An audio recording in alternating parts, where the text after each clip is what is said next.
you might say 2 seasons before the singularity. They have the singularity, which is summer, and then fall.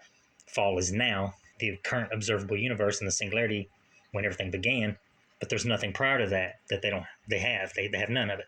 Mainly because they throw out the first, second, and third laws of thermodynamics, and then don't even look into how the fourth one would actually apply, which is Osinger's reciprocal relations.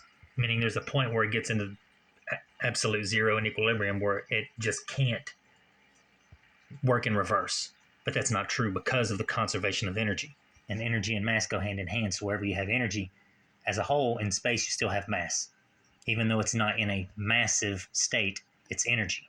It's liberated energy, you might say, from when it was in a lower state called matter. And then the matter, or mass, is weight. And energy equals weight, and weight equals gravity. So gravity is always conserved, which is the weight of the universe. This means when everything reaches equilibrium, because it has weight, because the first law is in order, the fourth law has a paradox in it. Basically, it is in a state of equilibrium, meaning that typically if you knock a glass off on the ground and it breaks and it goes into that ground state and all the things or the pieces are just spaced far apart and in ground state, that it's not going to just come back together and refix itself on the table that got knocked off of. But the main reason is because it's on the ground and there's resistance on the ground and it has weight and gravity and friction because of the ground. But in free floating space, there is no friction. And in this state here, in absolute zero, there would be zero viscosity either.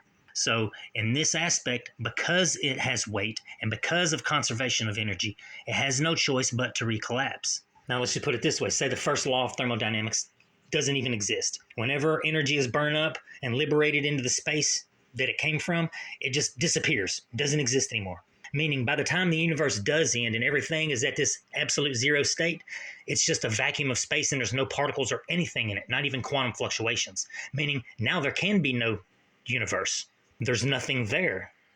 But energy doesn't do that. It's always there, no matter what state it's in. And if nothing is there, then of course no cyclical universe could exist. And technically, the first universe that died couldn't have even existed because there is no conservation of energy. The whole point in even having an energetic function is that whatever made that energetic function happen had to be made of matter or energy itself, which means that scientists throwing out the first law of thermodynamics and conservation of energy is the first biggest mistake in their so-called genius Big Bang theory.